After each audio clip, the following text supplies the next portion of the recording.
หน่อไม้งามพี่น้องหน่อไม้ธรรมชาติเดี๋ยวนี้บ่ได้ปลูกเนาะ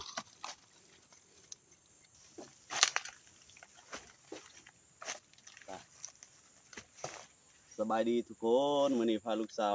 มาหาหน่อไม้เนาะพี่น้องเนาะเข้าป่าเข้าดงคือเก่ามาหาหน่อไม้กับลูกสาวเนาะไป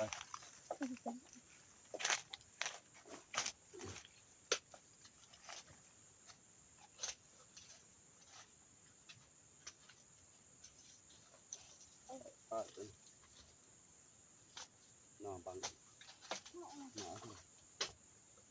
พี่น้องนี่หน่อไม้เห็นบ่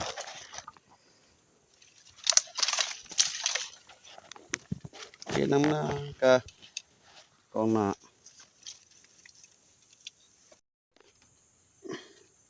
นี่หน่อไม้เนาะพี่น้องเนาะ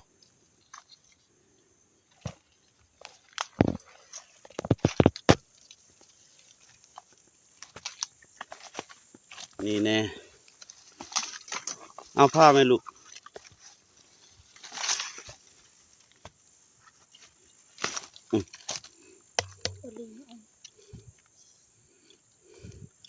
หน่อไม้งามพี่น้อง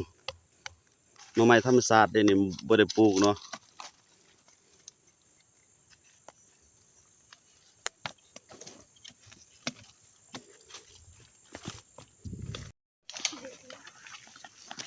ลูกสาวเห็นหน่อไม้เนาะ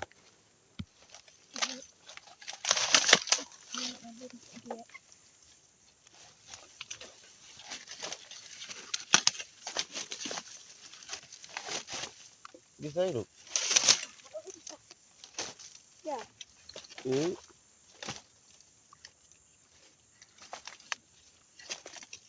จ้ะ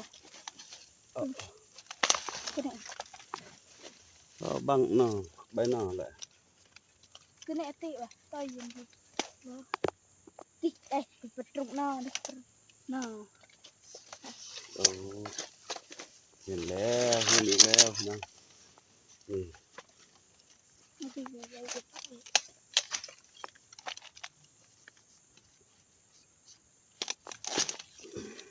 ยี่หรือจะหน่อไม้เนาะยาตัวอ้วยเยอะ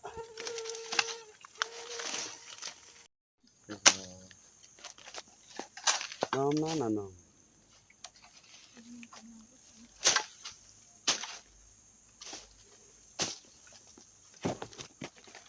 ไงไปหากุ๊กไม่สดตอนนั้นอีกเนาะโอ้ยากเนาะเป็นคนบ้านนอกนี่เนาะ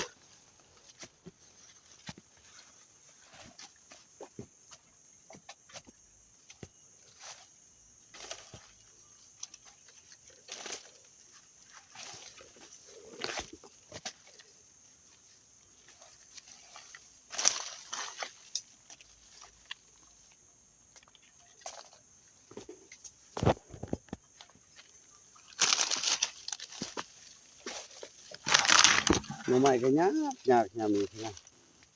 เนาะแล้วก็เริ่มป่งเนาะ